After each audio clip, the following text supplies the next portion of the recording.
I'm Vasil Dab, a founder of Raisable Founders Hub. Super happy to see all of you guys, as usually from all over the globe.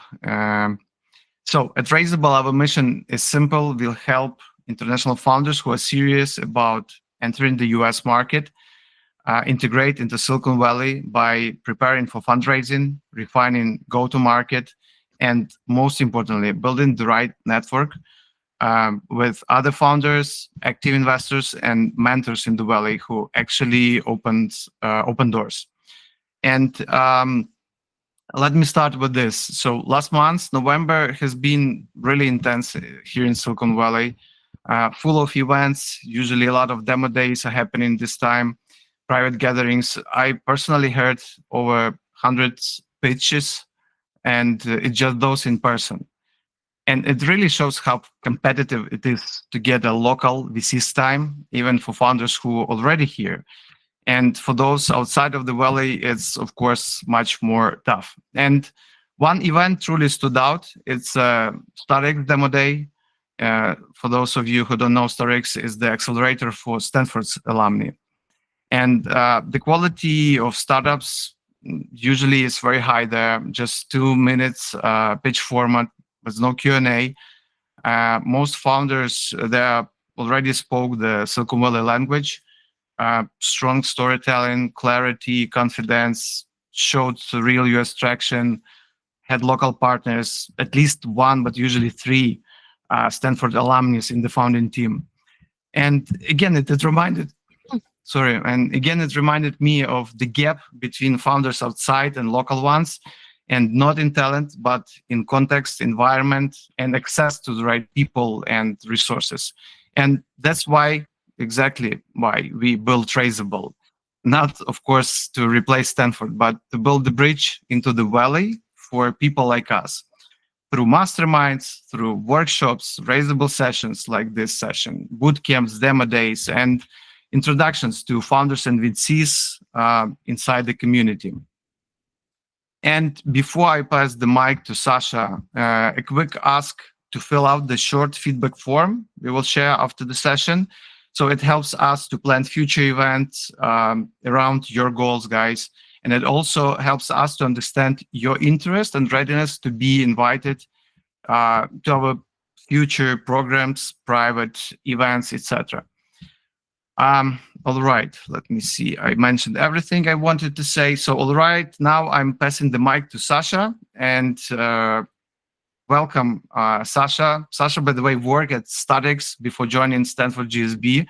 Now is partner at Raisable, and I'm super happy to have Cyrille Najjar today, my good friend, who is also a long-time mentor at Stanford. But Sacha, I'll let you introduce Cyrille properly. Thanks, Vasil. Hey, everyone. Cyrille, thanks for joining us. Very excited to have this chat today. So a little more background on Cyrille. He is the co-founder and CEO of Sensio Air. It's a healthcare analytics company specializing in AI-powered particle and allergen identification. He's also the founder of WW Ventures, which is an award-winning design agency. Cyrille also has taught product development and entrepreneurship at UC Berkeley, Cambridge, and UCL for the past 14 years or so. His work has been featured in a number of publications, including Forbes, CNN, BBC, Wall Street Journal, TechCrunch. And he has many accolades as well, a couple of CES Innovation Awards, MIT Innovator Under 35, Forbes 30 Under 30, and he got first place at Mass Challenge. Cyrille is also originally from Lebanon. He studied in the UK and Lebanon and moved to the US to build his company, his latest company at least. Cyrille, thanks for joining us. Thank you, Sacha. That's a great introduction. Better than I would do myself. Oh, that's why I do it, so you don't have to. So I kind of want to jump right in and kind of ask you, you've built companies across very different domains. You were in design, you're in architecture, now in kind of healthcare AI or maybe environmental tech. Can you take us back to the beginning of Sensio Air and what really made you think you need to build this company? Yeah, I guess, it's a bit of an itch we all get when we build something right. I grew up with asthma allergy, allergic rhinitis, and it was quite a challenge. I was already in the technology innovation. I was a consultant for dozens and hundreds of customers across the world. So I had worked with Fortune 500 and Fortune 100 companies designing their innovations. And I got a bit frustrated when, I couldn't understand the air I was breathing, and it was causing me to have a lot of challenges at home. So I thought, I'd just package up a sensor and then get some data. Turns out that the sensor didn't exist, and we had to build it from the ground up. Foolish mistake of me, and with my co-founder. So my co-founder, who's my wife now, is a neuroscientist. I'm the engineering side, and so we sort of combined forces to build a sensor that could classify pathogens in the air in real time with AI and neural nets. Yeah, sounds super interesting, and I actually didn't realize your co-founder is your now wife. Must also be challenging at times, but maybe also great to have someone you can trust so much to build with. Definitely. I kind of want to move back. Yeah, please. No, How's definitely. it building Silicon something with Valley your is wife? it's very frowned upon in Silicon Valley, usually to be with for your co-founder to be your partner. Because I guess VCs don't trust married couples for some reason.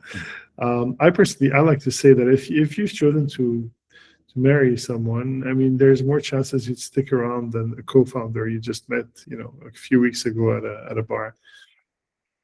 Yeah, I think VCs have a fear of people breaking up or divorcing and it being ugly. But I think you're right. I've seen many co-founders being married through my time at StartX and Stanford. And actually, those are very solid teams generally. So moving back to why you first came to the Bay, to the Silicon Valley, you were in Lebanon and the UK and Europe. So what made you come over here to build this latest company?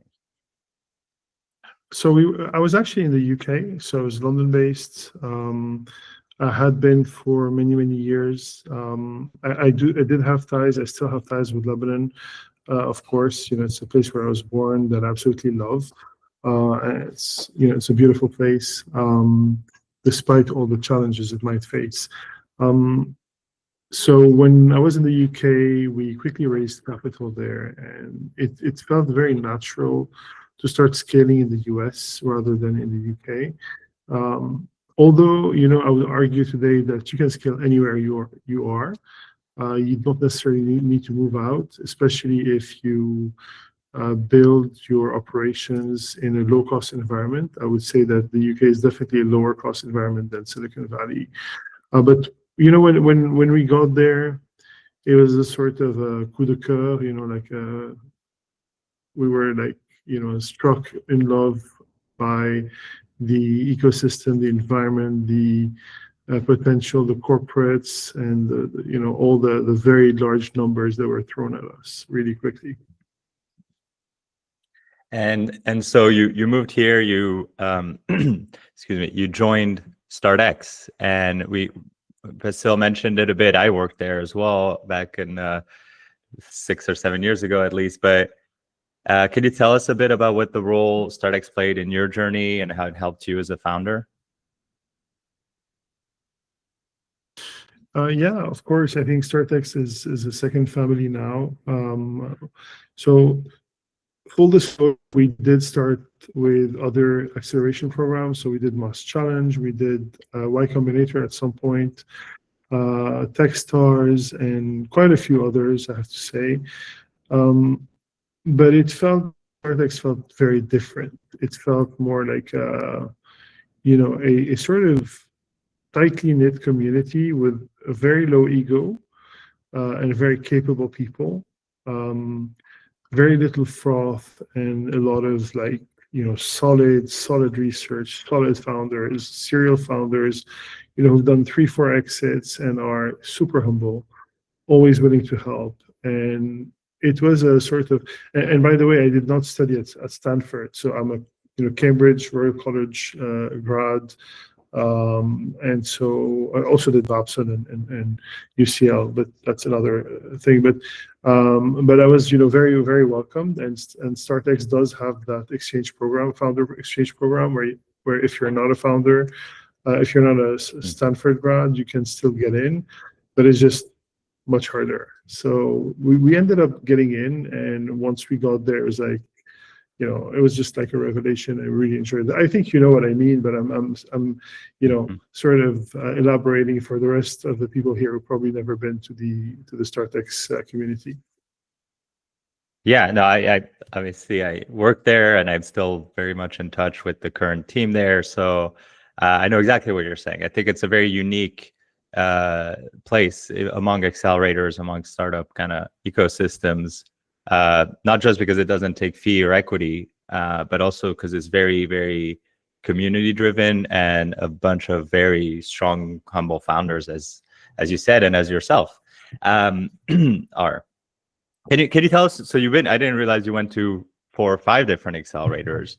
Can you give us a bit of an idea of how you think of these different communities and accelerators, how they play and support the entrepreneurship ecosystem, and maybe how you can choose the one that's right for you as a founder?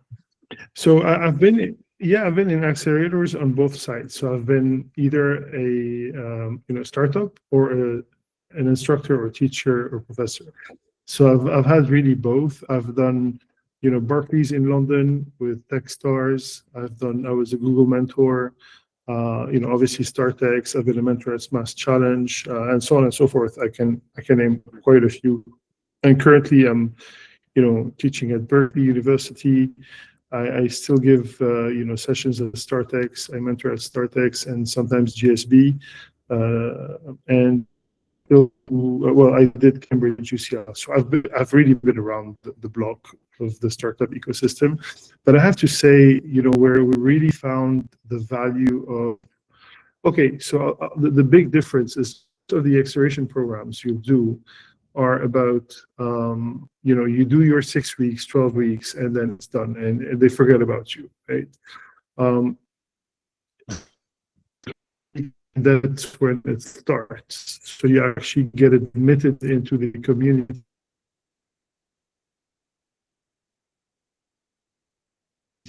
The 12 weeks. By the way, if my network is bad, let me know. It's cutting a bit. Yes, I don't know if it's just on my end, but you're cutting out a bit. Yeah, it looks like it's on Cyrille's end. Maybe Cyrille will. Can you switch the network?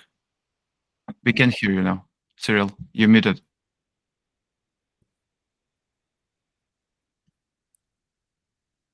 Yeah, I have a few of them, so it depends on where I sit in the house. Is this better? It seems okay for now. Can you hear me now? Yeah. Yes. Okay, very cool. Very cool. Okay. Yeah. So but yeah, as you were saying, it's more of a lifelong, right? Yeah, it's a lifelong commitment. It's equity free, as you said. So there's little risk for your company. And also, I guess the level of founders in there is just, it's super curated, I would say. Yeah, absolutely. So switching back a bit to your personal founder journey with Sensio Air, what were some of the biggest misconceptions you had when you're at the idea stage? And how did they change once users actually started interacting with your product? So, Sensio Air is a very difficult company to operate initially, because it's very deep tech. It's groundbreaking physics. We're doing groundbreaking work in sensor technology, in cloud compute, in neural networks, in machine learning, in optical components. I mean, it's just, we picked the craziest possible product to build. This is like It's as if you said to someone, just pick whatever's impossible and try and achieve it. And it was crazy. Like, honestly, today I would never, ever, create a company like this again, because it was so hard. But the learnings were, I mean, it's exponentially higher than anything I've ever learned with software or even basic hardware. I would say basic IoT. So Sensio Air's big finding was don't tackle such huge problems from the get-go. In our case, we had to build the largest database of pathogens in the world, build the first optics that could actually classify submicron particles with consumer accessible lasers and lights at a cost that is under $1,000, with analysis that is under a second, real time, drop testing resistant, and ships beautifully and self-calibrates. Like, just don't do that stuff. That's the big learning. But we did, because we didn't know it was so hard. And for us, it was like, yeah, whatever, because I've been building all these products all my life, I guess, and I'm a hardware guy, right? And now, unfortunately, I'm also a software guy. But it sort of pushed us through that, super complex stack, which, I have an amazing team around me, amazing scientists, engineers, and that's what really got us to the other side. Yeah, fascinating to do something so complex. And I think the journey is often at the beginning, a founder underestimates how hard it'll be, no matter what they do. And that's part of why they do it, because they don't think it'll be as hard as it is. So kind of looking at your go-to-market and how you started selling something so technical and complex and new. At the beginning, when you're doing your kind of early customer discovery and sales, how do you start selling something that's so complicated and new? So the sales were fairly easy in the sense that people really needed the product. So we did do our customer validation early on. I interviewed over 500 people before launching the company. We put up a website, a registration link, and a form. So super simple, low cost. And we asked people how much they were willing to pay, and some people said $1,000, some people said, $100, and some people said, I wouldn't pay for it. But obviously, not everybody has the challenge of air quality, not everybody has COPD, asthma, allergy, and so on. So that was like a sort of an easy, a way to figure out whether, these people would actually want to purchase the product. The other thing we did very, very early on, before we built all the hardware, is build a software alternative to the solution. So I think 3 months after we launched a weather app where you could log your symptom and cross-reference it with the pollution in your city. And what's amazing is that we got the first AI diagnostic for respiratory challenges patented in 2016. And so we were one of the first AI companies that could actually diagnose, the cause of your symptoms through an app. It's the reason why you wouldn't see any of that on the Apple Store right now, is because we actually hold the patents for these.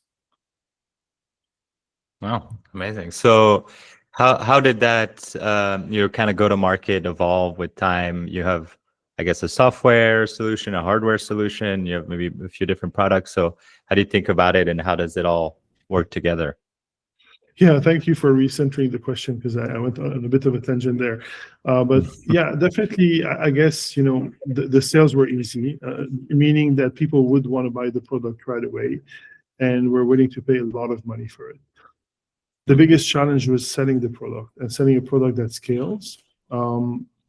So on the app side, we had massive adoption, very good traction very early on, which became a problem later on, because we were like, okay, we're not a software company, and maybe we should have become, right? But at the time, we really wanted to solve that challenge, because people die in operation rooms because of Aspergillus mold. So that's a real problem we want to solve. And so the go-to market was, okay, we can't do B2C right now. Let's do B2B. Let's focus on those big customers that can pay $18,000 a year per machine. And and try and sell those. And that sold very well because our nearest competitor essentially was a Raman spectrometer, which will set you back $100,000. And obviously, you can get one for 50 or 25, but you drop it and you're done. So here you had like a consumer level product with consumer quality and sort of resilience at the price that is sort of acceptable, I would say. Today we've actually slashed our price and cost by 10. So currently we sell our product at about $100 a month, which sells really well. So people are very eager, and we serve a lot of the B2B sector, B2G as well. And so the go-to-market has been predominantly B2B, corporations, partnerships, and we have 3 tiers. So we have short-term, mid-term, long-term in our strategy. Short-term, meaning you want to develop, we'll ship one to you, no problem, $1,200 a year, and then we have that money in the bank. And then we work mid-term, so 6 to 8 month conversion. And that's going to be smaller customers that are smaller enterprises that are going to be like they have a grow or a indoor farm. And then we're going to work on the longer term, like 12 to 18 months, sometimes 24-month time scales. So our go-to-market has always had a sort of 3 tiers and 3 time scales that we work with. Very interesting. And it sounds like you started with some kind of more consumer-focused customer discovery, but moved on to go into a kind of B2B motion for your go-to-market. How did you kind of identify that you had product market fit, and what kind of signals can early founders see that there is some validation from the market? Oh, I mean, product market fit is sweating bullets because you can't fulfill the order, is what it is. I mean, the product market fit is having so much demand. You are wondering where to start, how to supply, how to optimize your cost and deliver customer service across the globe.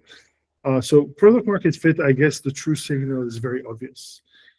If you're wondering whether you have product market fit, you don't have product market fit.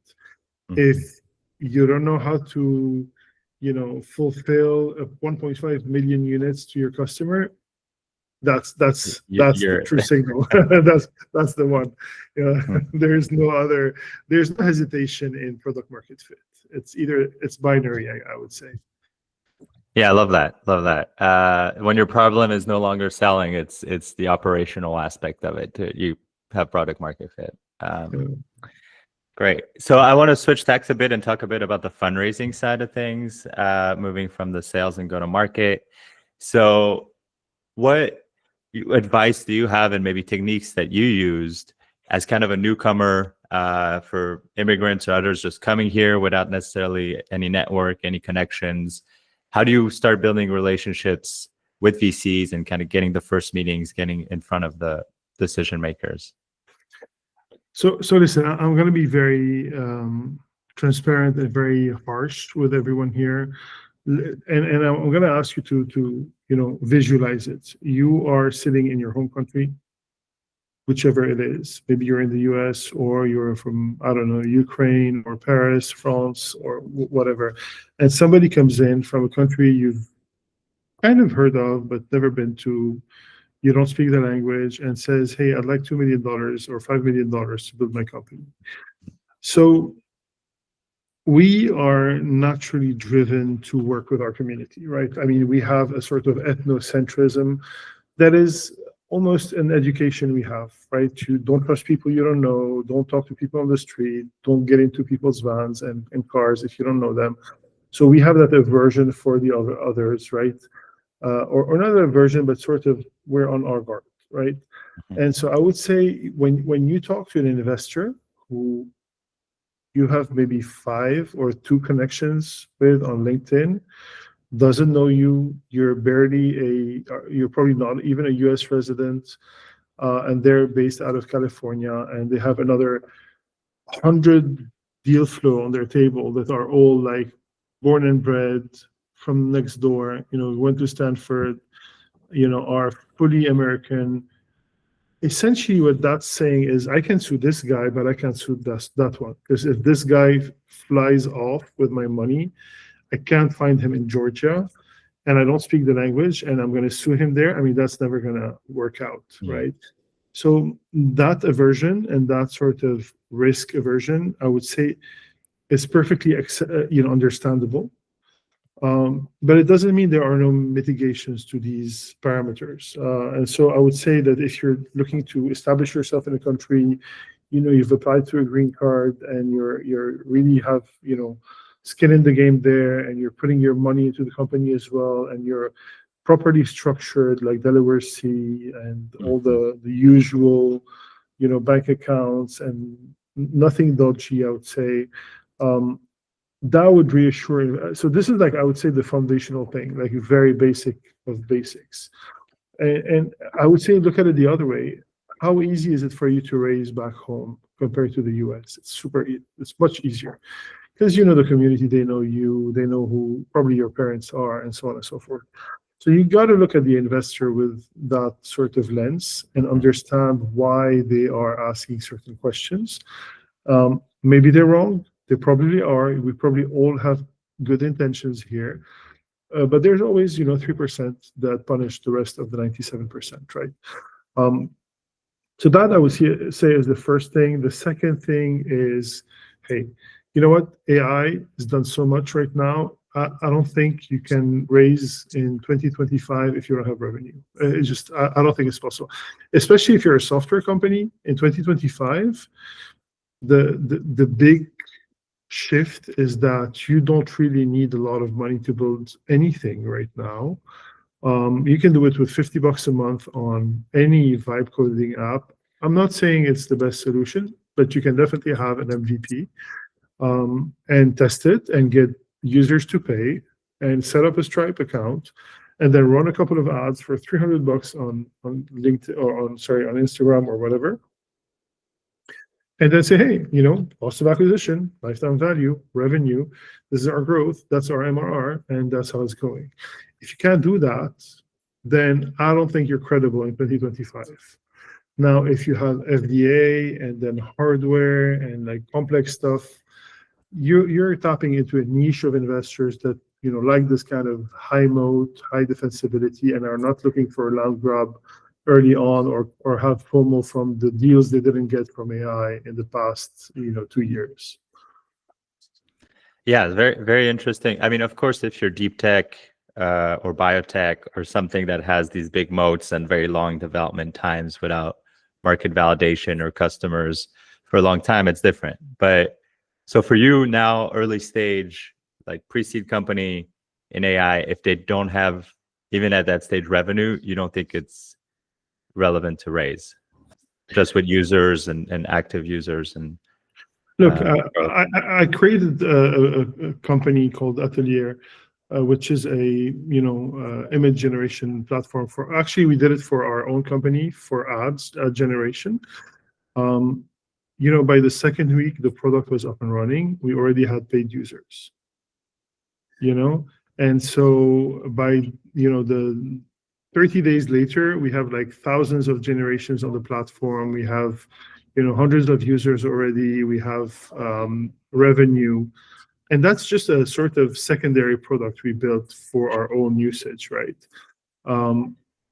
So if you don't see this now, if you can't perceive the ease of deployment via Windsurf or even a Lovable or a Bolt or a Base 44, then you're pretty much going to hire people that are going to serve you that, and you're going to pay them a crazy amount of money every year. So I think, yes, the shift today, at least in the investor's mind, and by the way, that shift happened fairly early on. So the first big shift with investors was... sorry, Maxwell, I think we're going to have to ask you to mute. Can you mute Maxwell? Yes.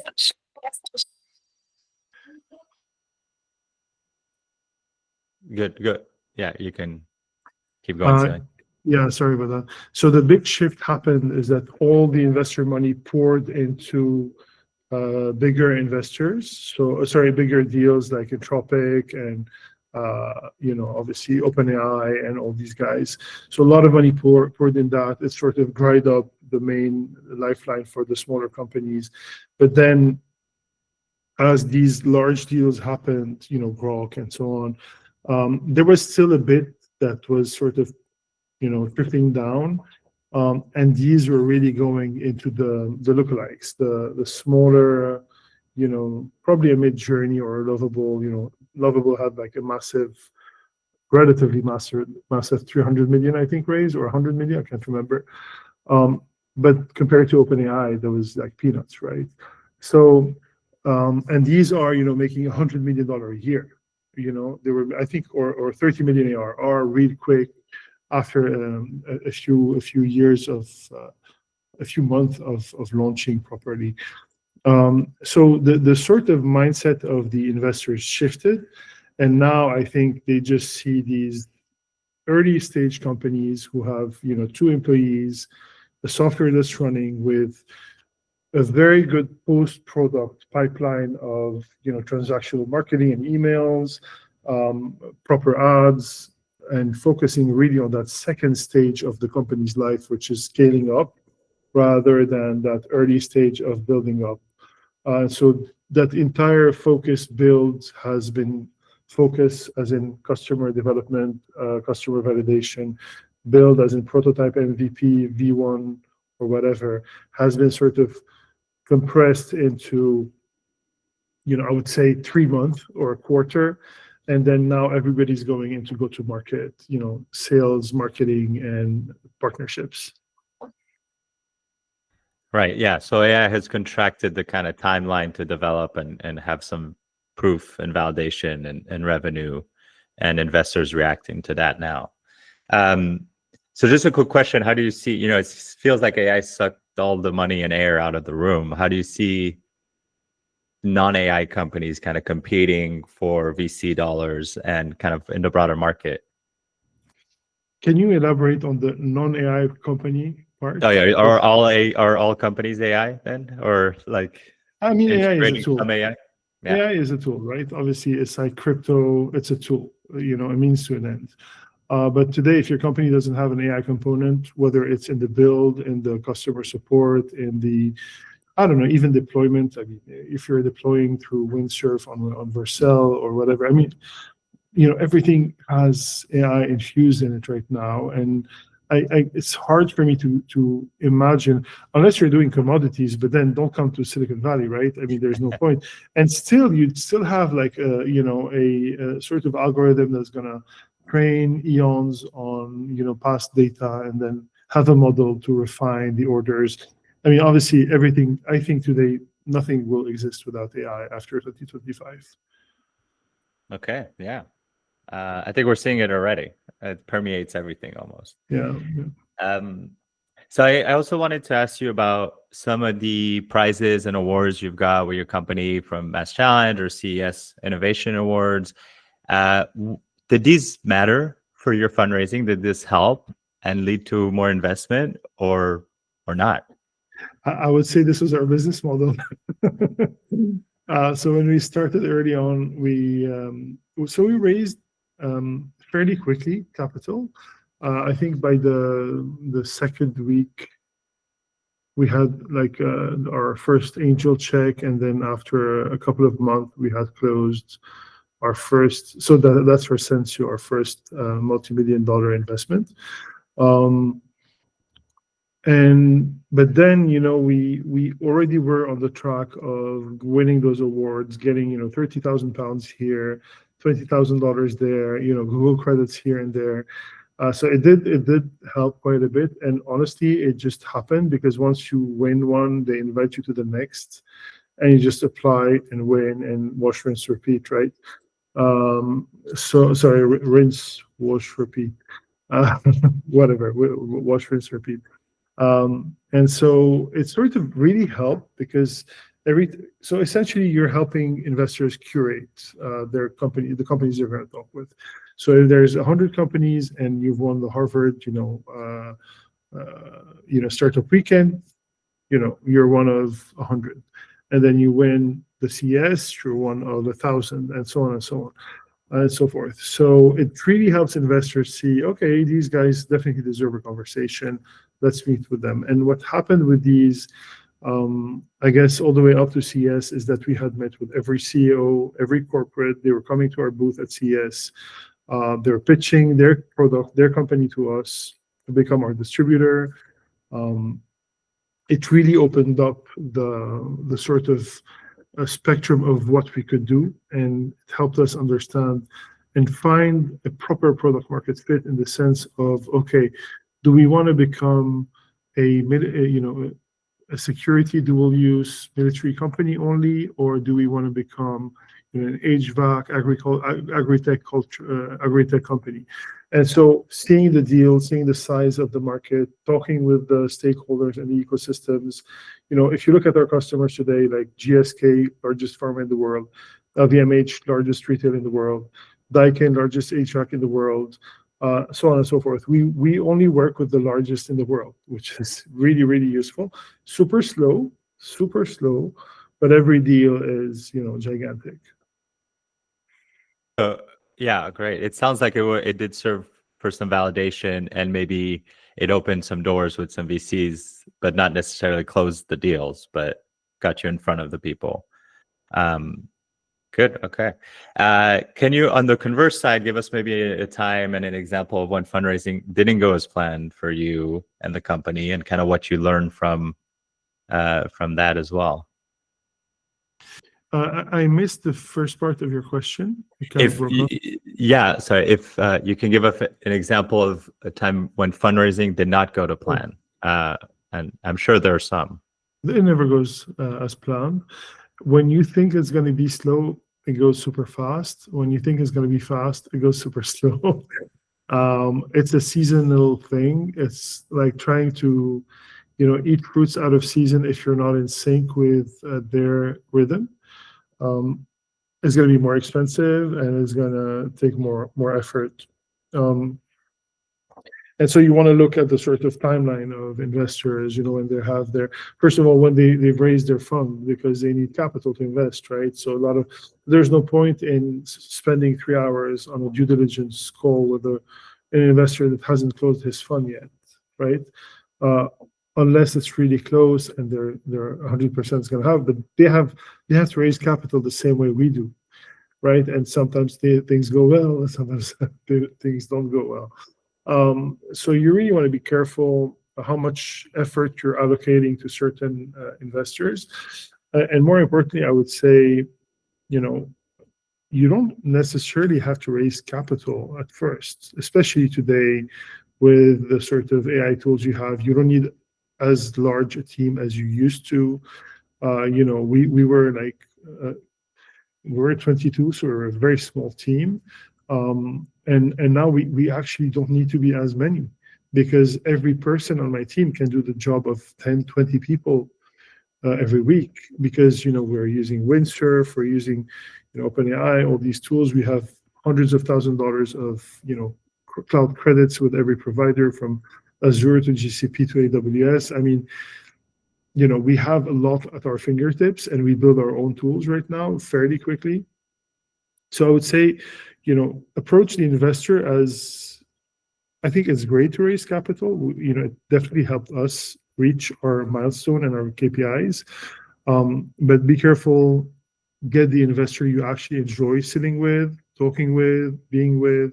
If they look like a good friend, good advice, and elevate you, bring them on board. It's like an employee, right? And if they're just toxic, just drop them. Just don't even hesitate. Don't waste your time with a toxic investor or somebody who's trying to squeeze you out of into a bad deal. Just don't waste your time, I would say. Great. Yeah, I like the idea of also timing or targeting the investors at the right kind of timing in their cycle of fundraising and of deploying funds. Sorry, yes. On that point, Sacha, I think also it's critical to understand, like there's, from September or end of August till Thanksgiving, it's a good time, and then January all the way to July 4th, so Independence Day. Anything outside these can be challenging, can be tricky. Sometimes, hey, you know what? I've closed deals at the oddest of times. Right the day before New Year and in summer, and on vacation. But it's not the sort of the rule of thumb that this is going to happen. You also have to really, like, the closer you are to the investor, the easier it's going to be, and the colder the approach, the harder it's going to be. Yeah, of course. Yeah, I mean, the warm intro or the more relationship building you can do in advance of asking for money, the better position you'll be in for sure. So it also kind of brings a question when you're saying, don't get toxic investors, make sure you get along, make sure, it's a good fit. Obviously, they're going to be there for the duration, 5, 10, 15 years with you in the company. How do you balance that with, your need for money? If your runway's getting low and you need cash, and it's great to choose and be picky when you have the option and you have the money. But if you're kind of running out of funds, how do you balance that? So the first thing we did when we raised our round is dedicate a person and time to raise the next round. So we had maybe 24 month runway. We already had someone by the 6th month, with a whole Rolodex ready to pitch, with the whole strategy laid out, the roadmap, what we're going after, the sort of partnerships we're looking to build, the team we're looking to build, and so on. Because you really want to raise when you have capital, not when you don't, right? And a lot of founders will do the mistake of waiting until they run dry because they're busy, right?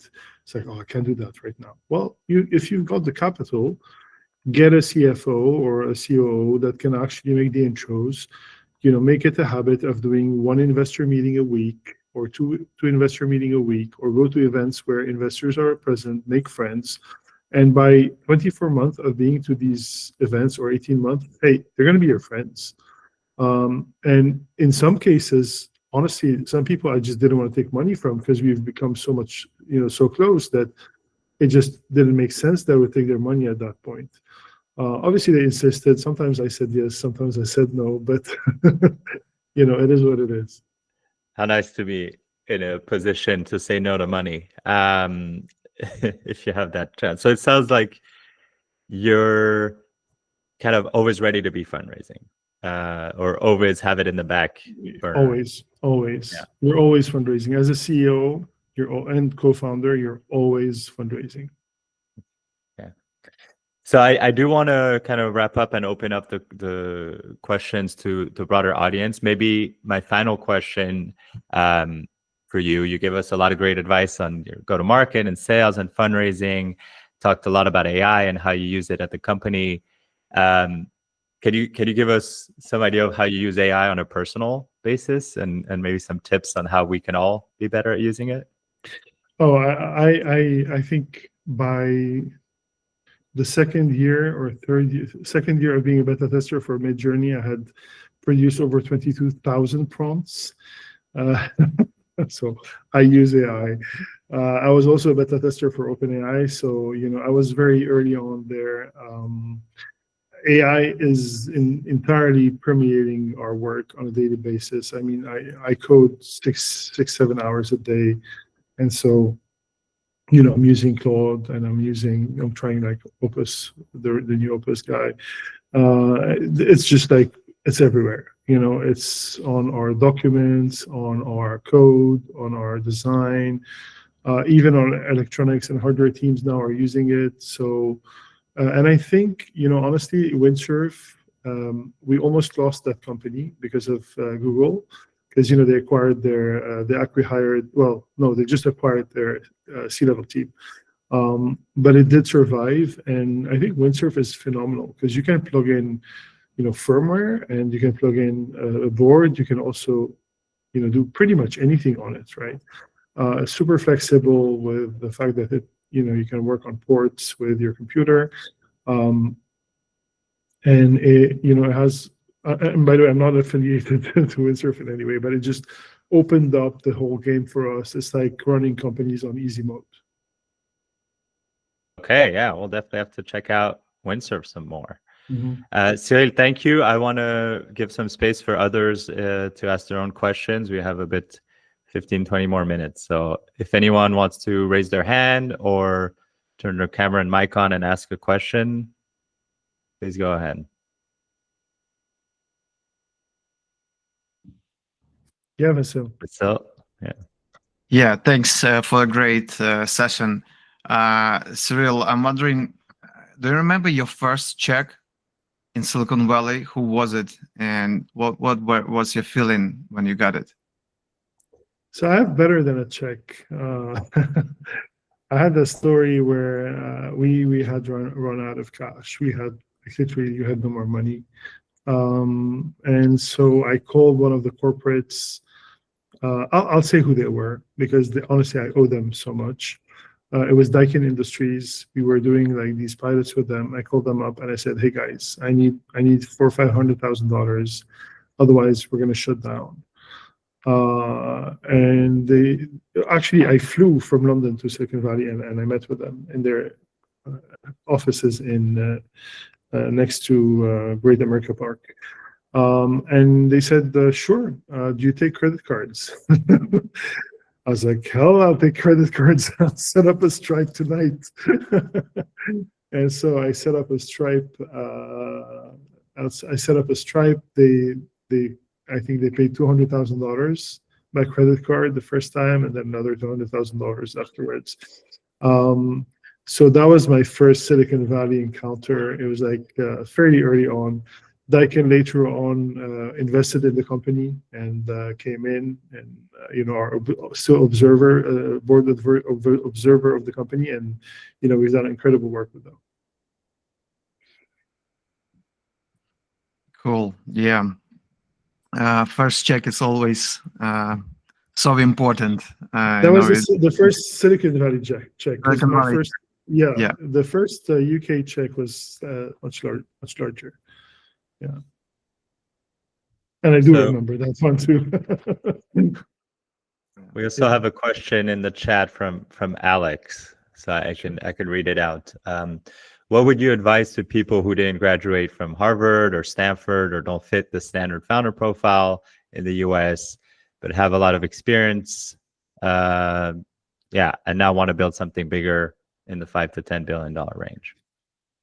Listen, revenue. Focus on revenue. Go to market, and don't pitch your product. Pitch your roadmap, your strategy, your campaign, and how you're going to do the land grab.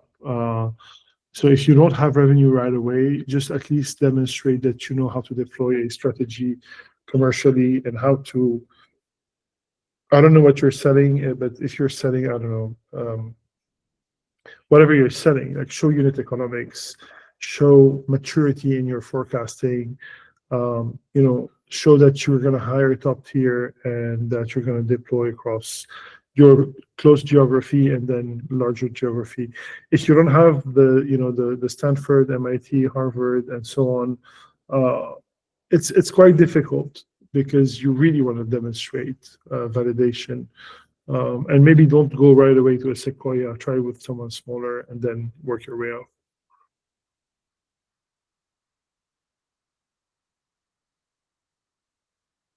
Any other questions? If no one, he has one more. Is it a good idea to go to MIT at 35? Oh yeah, definitely. Any age. Listen, honestly, when you're going to these Ivy Leagues and top schools, you're really getting a network. You're getting a bunch of friends, but you can also do the MIT programs. Like you don't necessarily have to do a master's or a PhD. You could do the acceleration programs they have. I have a good friend that teaches there as well. These programs, you can do the StartX one, you can do Y Combinator.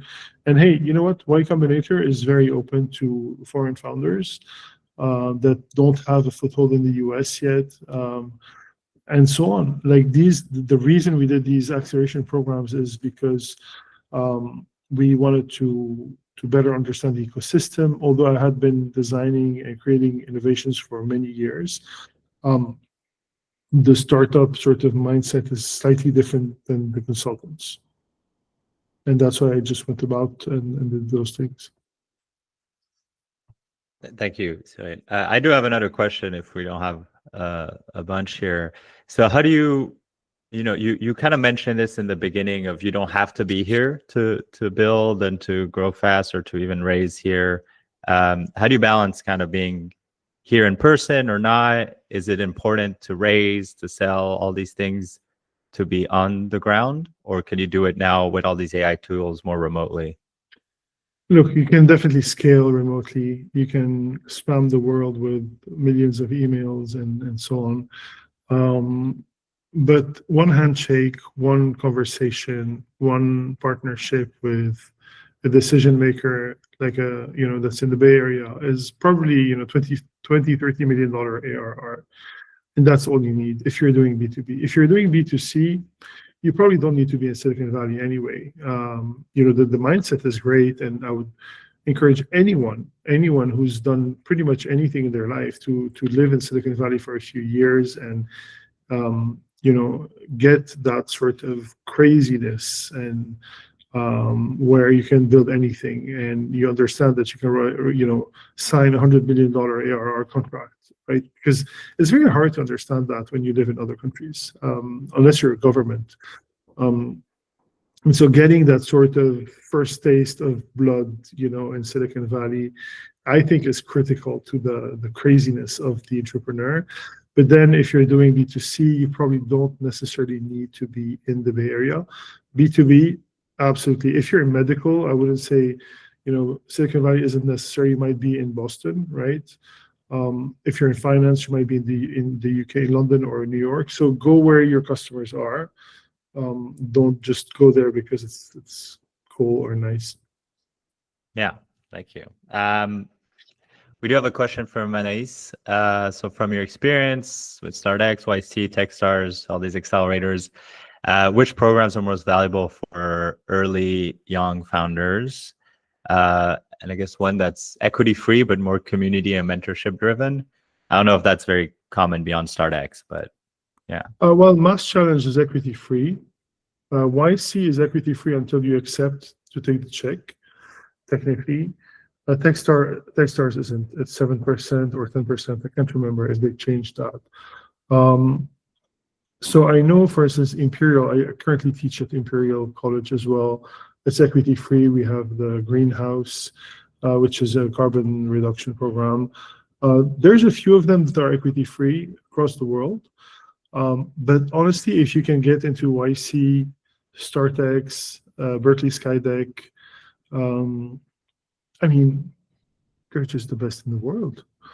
The people you're going to meet are just, they're exceptional, right? They're just not common people. And if you can get in that, even if you're early, it's fine. The learning curve continues after you've been there and you keep on being part of the events. So I do have a kind of addendum to that question. So do you just go to anyone you get into? If you get into all of them, how do you choose one over the other? Is there specific kind of founder accelerator fit, or is it like any Skydeck, YC, StartX, like whatever you can get, just go for it? So if you're a B2B looking to build partnerships and you want to get into something a bit easier, try plug and play. Plug and play is pretty good. If you want to do something that's more B2C or very formatted, a bit like Stripe, Dropbox, the likes of these companies, that's going to be YC, right? Skydeck and Alchemist, for instance, are going to be slightly more on the fringe, like a bit less common, but still very rounded. And then StartX is, I think, very open to med. AI and med, lots of them. It was a bet by Cameron early on. But by all means, if you're getting into one of those, just go in, no hesitation, because they are like the top 5 in the world. All right, thank you. Yeah. And maybe you have an accelerator at home. Like if you're not in the US and you want to do a low cost thing, and if you're in the UK, there's the Judge Business School, Carbon 13. There's EF, Entrepreneurs First. There's a whole bunch of them that are equity free, easy to get in. Well, not easy, but sufficiently acceptable to get into, and they'll allow you to get your first sort of get your marks in the ecosystem.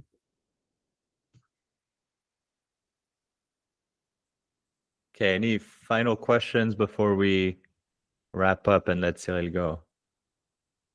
I don't see any more questions, so I think we can wrap up. Great. Well, I sent myself no, a question when I signed up to Luma. I can't remember what it was because I knew I'd forget it. Oh, I can check. Give me a second. Is there a certain level of traction for pre-seed these days? So you know what? For pre-seed these days, that makes sense to have smooth fundraising process. So there is this guy on LinkedIn who posted. Actually, he's a Carta guy. What's his name? CEO Carta? Yeah, no, not the CEO. Let me check real quick. This guy posts every day, like the sort of what's your sort of average, right? So it's all the Carta data. If you're a pre-seed, what's your average revenue, valuation, tickets raised, and so on. And it's really good because it's benchmarked against 1,500 companies, and it's quarterly. So if an investor says, no, I don't agree with your valuation, you're like, well, if you look at Carta, there's 1,400 companies. That's the average. I'm a bit below average. I don't see. I mean, are you disagreeing with statistics, or are you trying to get a better deal? And so this is really useful. Obviously, don't use that tone with an investor because that's not going to pan out well. But what I'm saying is, oh, there you go. Thank you, Alex. So yeah, they have all these really, really insightful stats, and that gives you, first of all, ground and sort of benchmark and context in your conversation. You know what you're talking about, and the data is there. They know the data. I mean, if they're a Series VC, they know the data. They've seen it. They're reading it every day, and you can use it to your advantage. Did you find my question, Sacha?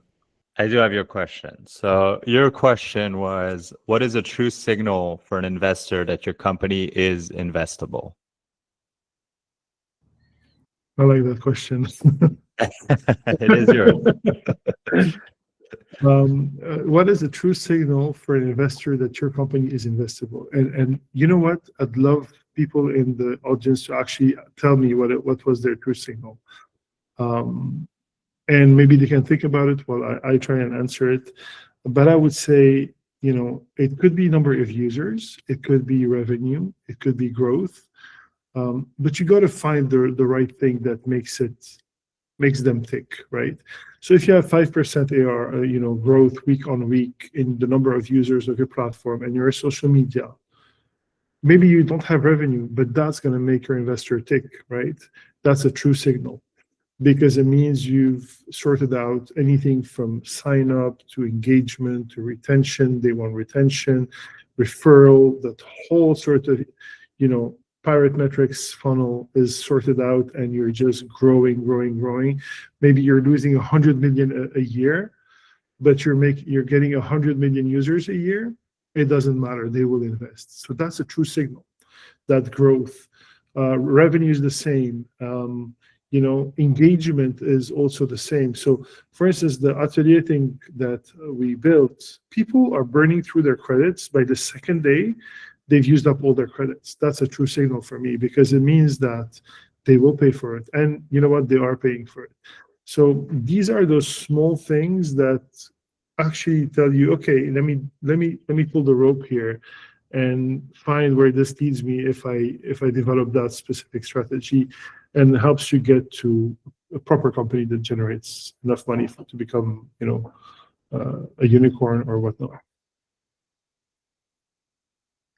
I think it's always, the idea that you will have major cash flows at some point that will pay back your investors, right? Like you have to show you're getting to the point that you're going to be able to make them their money back, one way or the other, whether it's growth of user base, whether it's burning through usage or usage per user, like whatever it may be, you need to have that proof that one day you're going to make major money.